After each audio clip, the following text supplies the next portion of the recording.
आता बऱ्याच विद्यार्थ्यांचा आम्ही प्रतिक्रिया ऐकल्या, त्यांना घडवणारे शिक्षक या ठिकाणी आहे, विद्यार्थी भरपूर आहे. असंच आम्ही आता मारुती सरांनी देवगिरीचा उल्लेख केला. देवगिरी कॉलेजला असताना आमच्या सोबतचे बरेच विद्यार्थी कवी झाले, कोणी लेखक झाले, कोणी कलाकार झाले, भरपूर विद्यार्थी. परंतु आमच्यात असा न्यूनगंड होता की आम्ही काही बनवतच नाही, आम्ही काही होऊ शकणार की नाही. मग मारुती गायकवाड सर, कोनार्डे मॅडम यांनी पाठीवर हात दिली. नाही, तुम्ही तुमच्यात भरपूर कौशल्य आहे, तुम्ही बनवू शकतात, काहीतरी बनवू शकतात, काहीतरी होऊ शकतात. मग त्यांनी पाठीवर थाप दिल्यानंतर खऱ्या अर्थानं माझा आकाशवाणीवर कार्यक्रम व्हायला लागला. आकाशवाणीवर सुद्धा माझा हा मिमिक्रीचा कार्यक्रम झाला, युथ फेस्टिवलमध्ये सुद्धा हा कार्यक्रम झाला, विद्यापीठात सुद्धा हा कार्यक्रम झाला आणि खऱ्या अर्थानं मला माझी ओळख मिळाली. मग ठरवलं की अरे यार, खरोखर जोपर्यंत गुरुचा पाठीवरती हात नाही. एक कविता आहे पहा, नुसतं लढ म्हणा पावसात आला कोणी, ते कविता आहे, मला नेमकं आता आठवणार नाही.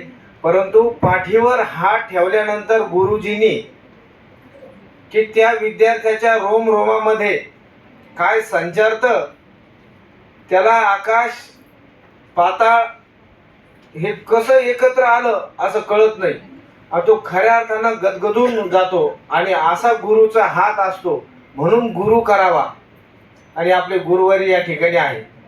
तुम्ही जास्त अधिकचा वेळ न घेता, प्रत्येकामध्ये प्रतिभा शक्ती दडलेली आहे आणि ह्या प्रतिभा शक्तीला बाहेर काढण्याचं तंत्र फक्त ज्याला अवगत करता आलं तो लकी ठरला. आताच ह्या 2-3 मुलींनी इतके छान गाणं म्हणलं, इतकं छान आवाज त्यांचा आहे. आणि खरोखर त्यांनी जर संगीतामध्ये जर पुढे आपलं करिअर बी करण्याचं ठरवलं, म्हणजे मला या ठिकाणाहून असं म्हणायचं आहे की कला माणसाला जिवंत ठेवते. जो कलाकार असतो ना, तुम्ही आयुष्यामध्ये नोकरीला लागले अथवा नाही लागले, परंतु कला प्रत्येकाच्या अंगात पाहिजे. कोणी कवी असेल, गायक असेल, कोणतीही कला असो, ही कला माणसाला जिवंत ठेवते. म्हणून प्रत्येकाने कला शिकलीच पाहिजे. या ठिकाणी मी अधिकचं असं भाषण न करता, मी MA प्रथम विद्यार्थी, मराठीचा विद्यार्थी आहे. मला या ठिकाणी राम गायकवाड सर, मारुती गायकवाड सरांनी सांगितलं की तुम्ही या इथं ॲडमिशन घ्या आणि मी त्यांच्या एका शब्दावर या ठिकाणी ॲडमिशन घेतलेलं आहे.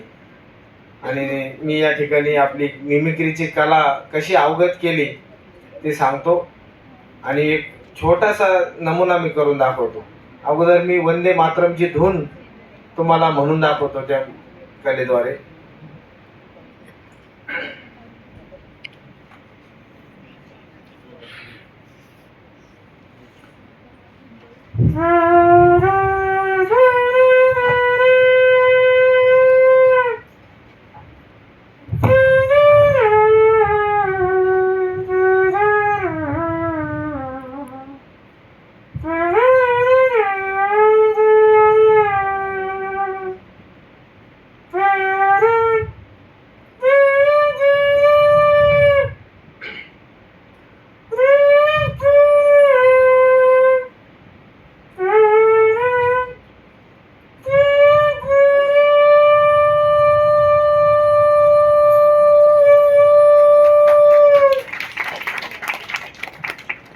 आणि संगीतामधली दुसरी एक आहे, ते चांबडीचं, मेलेल्या जनावराच्या चांबडीचं जे साधन, ढोलकी, खंजिरी म्हणतात त्याला.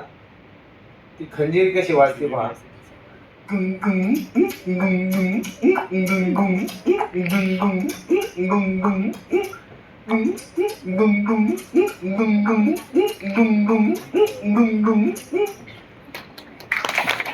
एक प्रकार आहे. आणि आताच्या नवतरुणाईचं ते पॉप म्युझिक जे वाजतं, आणि त्या पॉप म्युझिकना आपल्या भारतीय तरुणांना सुद्धा वेळ केलेला आहे. ते पॉप म्युझिक थोडक्यात मी तुम्हाला करून दाखवतो.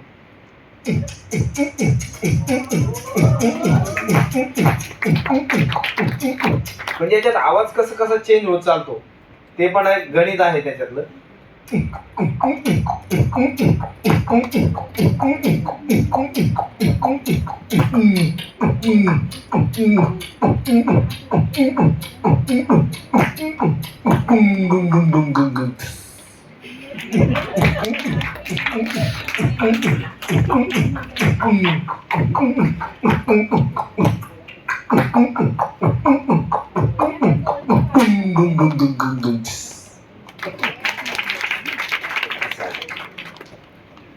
असं या कलेचं आहे.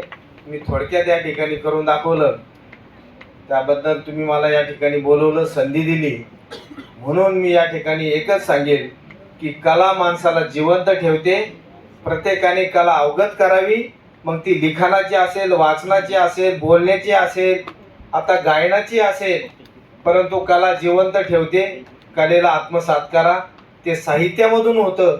म्हणून आम्ही हे साहित्याचे विद्यार्थी या ठिकाणी आम्हाला संधी दिली आणि असे भरपूर संधी आपल्या विद्यापीठात मिळत आहेत. म्हणून आम्हाला या ठिकाणी बोलवलं, आमचा मान सन्मान केला. त्याबद्दल मी सर्वांचे या ठिकाणी आभार मानतो. आणि जे प्रथम वर्षाचे विद्यार्थी आता म्हणजे पूर्ण पहिली बॅच बाहेर पडत आहे त्यांना शुभेच्छा देतो. या ठिकाणी थांबतो. धन्यवाद.